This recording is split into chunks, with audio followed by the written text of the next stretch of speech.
fellowship with us all the time. எல்லா நேரங்களிலும் நம்மோடு கூட ஐக்கியம் கொள்ளும்படியாக தேவன் வாஞ்சியா இருக்கிறார் என்று உங்களுக்கு தெரியுமா? Do you know why God made Eve for Adam? ஆதாமுக்கு ஏன் தேவன் ஏவாளை கொடுத்தார் என்று உங்களுக்கு தெரியுமா? Turn to Genesis chapter 2 and read that. ஆதியாகமம் 2ஆம் அதிகாரத்தை எடுத்துக்கொண்டு அந்த வசனத்தை வாசியுங்கள். Because when you read it, அதை வாசிக்கும் பொழுது you will understand something about your relationship with Jesus Christ. உங்களுக்கும் இயேசுவுக்கும் உள்ள உறவை குறித்து நீங்கள் இந்த வசனத்தை வாசிக்கும் பொழுது அறிந்து கொள்ளலாம். Why did God make Eve? ஏன் தேவன் ஏவாளை சிருஷ்டித்தார்? See Genesis chapter 2. ஆதியாகமம் 2ஆம் அதிகாரம் verse 18. 18ஆம் வசனம். The Lord said, it's not good for man to be alone. மனுஷன் தனியா இருப்பது நல்லதல்ல. So that's why he made Eve. I will make him a helper. ஏற்ற துணையை நான் அவனுக்கு உண்டாக்குவேன் என்று சொல்லி தான் ஏவாளை சிருஷ்டித்தார். Read that very carefully. இதை மிகவும் கவனமாய் வாசியுங்கள். I want man to have a friend. மனிதனுக்கு ஒரு துணை இருக்க வேண்டும் என்று நான் விரும்புகிறேன் என்று சொல்கிறார். He didn't say Adam must have some children. ஆதாமுக்கு பிள்ளைகள் பிறக்க வேண்டும் என்று சொல்லவில்லை. Or Adam has sexual desires, so I've got to give him a woman. ஆதாமுக்கு பாலியல் உறவிலே விருப்பம் இருக்கிறது, ஆகவே அவனுக்கு ஒரு ஸ்திரியை ஏற்படுத்தி தருவேன் என்று சொல்லவில்லை. Those are not the main reasons. அவைகளெல்லாம் முக்கியமான பிரதானமான காரணங்கள் அல்ல. Or Adam needs somebody to do some work for him. அல்லது ஆதாமுக்கு வேலை செய்வதற்கு ஒரு நபர் தேவை என்று ஏவாளை கொடுக்கவில்லை. Now today when many people get married, இன்றைக்கு அநேகருக்கு திருமணமாகும் பொழுது, you think of when you got married. உங்களுக்கு திருமணம் நாளை நினைவு பாருங்கள். Many people don't get married today for the sake of fellowship. அநேகர் ஐக்கியத்திற்காக திருமணம் செய்து கொள்வதில்லை. No. இல்லை.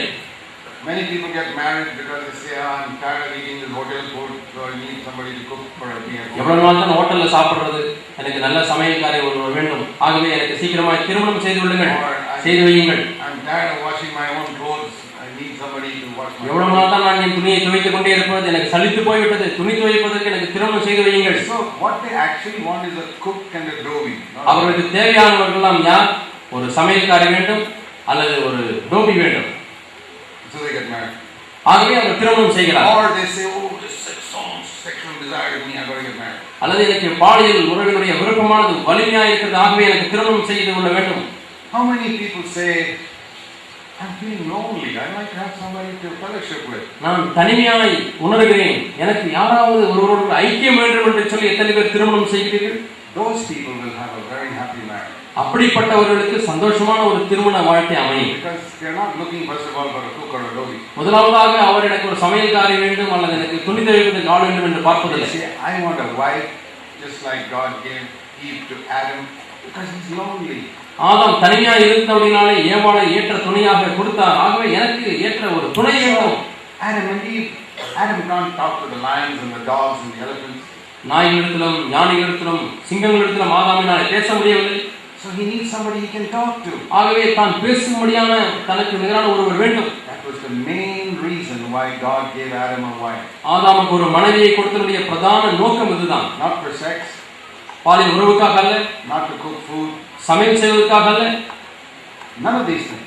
இவ்விதமான காரியங்களுக்காக அல்லவே அல்ல. Just so that he could talk to her. அவன் அவனோடு கூட பேச முடியாது. She can talk to him. அவள் அவனோடு கூட பேச முடியாது. They can become friends. அவள் இருவரும் சிநேகிதர்களாய் மாற முடியாது. I want to tell all of you married men.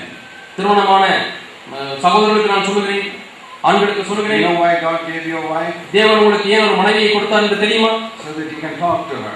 நீங்கள் அவர்களோடு பேச முடியாது. And let her talk to you. அவள் உங்களோடு கூட பேசட்டும். So that you can become friends. நீங்கள் இருவரும் சிநேகிதர்களாக இருக்க வேண்டும். But there are very few Christian husbands who are friends with their wives. ஆனால் மனைவியோடு கூட சிநேகிதர்களாக இருக்கக்கூடிய கிறிஸ்தவ புருஷர்கள் வெகு சிலரே உண்டு. They don't even talk. பேசுவது கூட கிடையாது. And they never talk about anything spiritual. ஆவிக்குரிய காரியங்களை குறித்து சற்றும் பேசுவது கிடையாது. They will talk with other brothers. மற்ற சகோதரர்களோடு பேசிக்கொண்டே இருப்பார்கள். Not with their wives. மனைவிமாரோடு கூட பேசுவதில்லை. Have you got a Bible?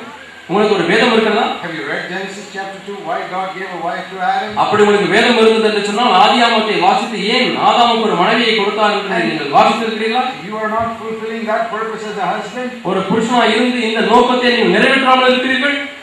What type of a Christian are you if you have not even come to Genesis chapter 2? ஆதியாகமம் 2ஆம் அதிகாரத்துக்கே இன்னும் வராதிருக்கிறீர்கள். எவ்விதமான கிறிஸ்தவர்கள் நீங்கள்? You haven't even crossed the second page of the Bible. இன்னும் வேதத்தினுடைய 2வது பக்கத்தையே தாண்டவில்லை. That's the reason why so many marriages in India are very unhappy.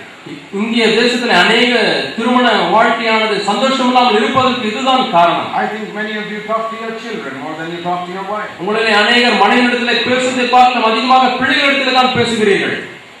It's good to talk to the children, but you need to talk more to your wife. பிள்ளைகளிடத்திலே பேசுவது நல்லதுதான், ஆனால் அதை காட்டிலும் அதிகமாக மனைவியிடத்திலே பேச வேண்டும். Now I am applying this to Jesus and us also now. இப்பொழுது நான் நமக்கும் இயேசுவுக்கும் உள்ள உறவிலே இந்த காரியங்களை பொருத்துகிறேன். Why did God make Eve for Adam?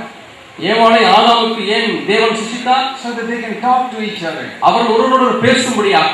Because Adam couldn't talk to all the animals. ஆதாம் மற்ற விலங்குகளோடு கூட உறவாட முடியவில்லை. Okay, the Bible says வேதம் சொல்கிறது that just like Adam and Eve, ஆதாமும் ஏவாளையும் போலவே in Ephesians chapter 5, எபேசியர் 5ஆம் அதிகாரம் it says here about Adam and Eve, ஆதாம் ஏவாளை குறித்து இங்கே verse சொல்லப்பட்டிருக்கிறது. 31. 31ஆம் வசனம். That's a quotation from Genesis chapter 2. இங்கே சொல்லப்பட்ட இந்த 31ஆம் வசனம் ஆதியாகமம் 2ஆம் அதிகாரத்தை சுட்டி காண்பிக்கிற ஒரு வசனம். The last verse of Genesis 2.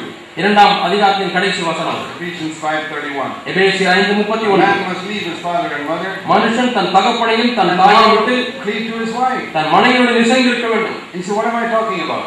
நான் எதை குறித்து பேசுகிறேன்? I'm not talking about marriage. நான் திருமணத்தை குறித்து பேசுகிறேன். I'm talking about Christ and the church. 32ஆம் வசனம் கிறிஸ்துவை பற்றியும் சபையை பற்றியும் சொல்லுகிறேன். He takes that verse in Genesis chapter 2 which is referring to Adam and Eve and he says I'm actually talking about Christ and the church. ஆதியாகமம் 2ஆம் அதிகாரத்திலே உண்மையிலே ஆதாம் ஏவாளுக்கு பொருந்தக்கூடிய அந்த வசனத்தை எடுத்துக்கொண்டு பவுல் இப்பொழுது நான் கிறிஸ்துவை பற்றியும் சபையை பற்றியும் சொல்லுகிறேன் என்று சொல்கிறார். Not just Paul, that's the Holy Spirit. இது பவுல் சொல்வது மட்டுமல்ல, பரிசுத்த ஆவியானவர் சொல்கிறார். The Holy Spirit takes that example of Adam and Eve and says that's actually a picture of Christ and the church. ஆதாம் ஏவாள் இவருடைய மாதிரி எடுத்து பரிசுத்த ஆவியானவர் இது சபைக்கும் கிறிஸ்துவுக்கும் உரிய காரியம் என்று சொல்கிறார்.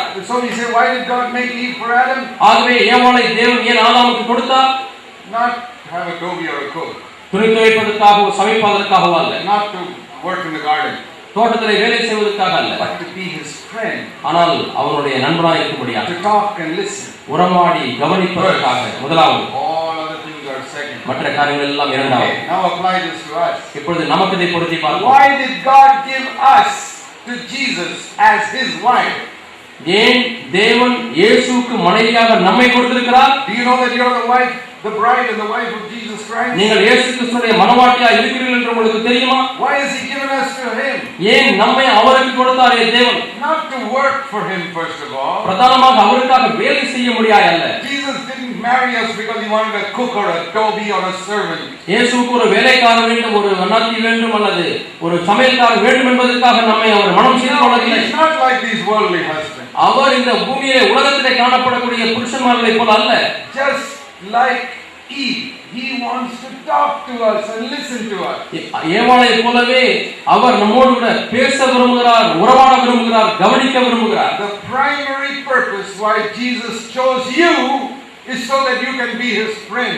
நீங்கள் அவருடைய சிநேகிதராய் இருக்க வேண்டும் என்கிற பிரதான நோக்கத்தோடு கூட தான் உங்களை அவர் தேர்ந்தெடுத்திருக்கிறார். If you don't believe that, you won't talk to him and you won't listen to him. நீங்கள் இதை நம்பாவிட்டால், விசுவாசிக்காவிட்டால் அவரோடு கூட நீங்கள் உறவாட மாட்டீர்கள், அவர் பேசுகிறதை நீங்கள் கேட்க மாட்டீர்கள். You think the most important thing is to serve him. முக்கியமான காரியம் அவருக்காக வேலை செய்ய வேண்டும் என்றுதான் எண்ணுவீர்கள். Preach to this person. நான் இங்கே போய் அவருக்கு பிரசங்கம் பண்ண வேண்டும். Wherever I go, I must witness. எங்கே போனாலும் நான் சாட்சி சொல்ல வேண்டும். நான் துண்டு பிரதி கொடுக்க வேண்டும். And I must preach. நான் பிரசங்கிக்க வேண்டும். Go to that village and preach. அந்த கிராமத்துக்கு போய் ஊழியம் செய்ய வேண்டும். Yeah, I also do this thing. நானும் இவையெல்லாம் செய்கிறேன். I go so many places all through the year preaching. வருஷம் முழுவதுமாய் பல இடங்களுக்கு சென்று நான் பிரசங்கித்துக் கொண்டே இருக்கிறேன். That's not the big thing in my life. ஆனால் என்னுடைய வாழ்க்கையிலே காணப்படக்கூடிய பெரிய காரியம் அதுவல்ல. You may think that is the biggest thing because I go so many places. பல இடங்களுக்கு நான் செல்வதனால இதுதான் என்னுடைய பிரதான காரியம் என்று நீங்கள் வேண்டாம் எண்ணிக்கொள்ளலாம். ஆனால் என்னுடைய வாழ்க்கையிலே பெரிய காரியம் அதுவல்ல. The biggest thing is Jesus and I are friends. பெரிய காரியம் என்ன தெரியுமா? இயேசுவும் நானும் சிநேகிதராய் இருக்கிறோம். நான் அவரிடத்திலே பேசுகிறேன், அவரிடத்திலே பேசுகிறார். I don't talk to him only half an hour in the morning. I talk to him throughout the day. நான் காலையில அரை மணி நேரம் மட்டும் அவரிடத்திலே பேசுவதில்லை, நாள் முழுவதுமாய் அவரிடத்திலே உறவாடுகிறேன். And he talks to me. அவர் என்னோடு கூட பேசுகிறார். Every day. ஒவ்வொரு நாளும் பேசுகிறார். He shows me things that are wrong in my life. வாழ்க்கையில தவறான காரியங்களை சுட்டி காண்பிக்கிறார். And when I'm discouraged, He encourages me. நான் சோர்ந்து போகும்பொழுது என்னை உற்சாகப்படுத்துகிறார். When I'm battling some temptation, He comes to help me. சில சோதனைகளில் நான் போராடி கொண்டிருக்கும் பொழுது எனக்கு உதவி செய்ய முடியாது வருகிறார். Because He's my friend. ஏனென்றால் அவர் என்னுடைய நண்பர். See what it says about marriage in Ecclesiastes 4. பிரசங்கின் புத்தகம் 4ஆம் அதிகாரத்திலே திருமணத்தை குறித்து என்ன சொல்லப்பட்டிருக்கிறது? In Ecclesiastes chapter 4. பிரசங்கின் புத்தகம் 4ஆம் அதிகாரம் பக்கம் 794. Here it says what can happen when you get married. திருமணமாகும் பொழுது என்ன நடக்கிறது என்று இங்கே It எழுதப்பட்டிருக்கிறது. says in verse 9, two are better than one. ஒன்றியாக இருப்பதும் இருவர் கூடியிருப்பது நலம். So I'm glad that I got married to Jesus so that two are better than one.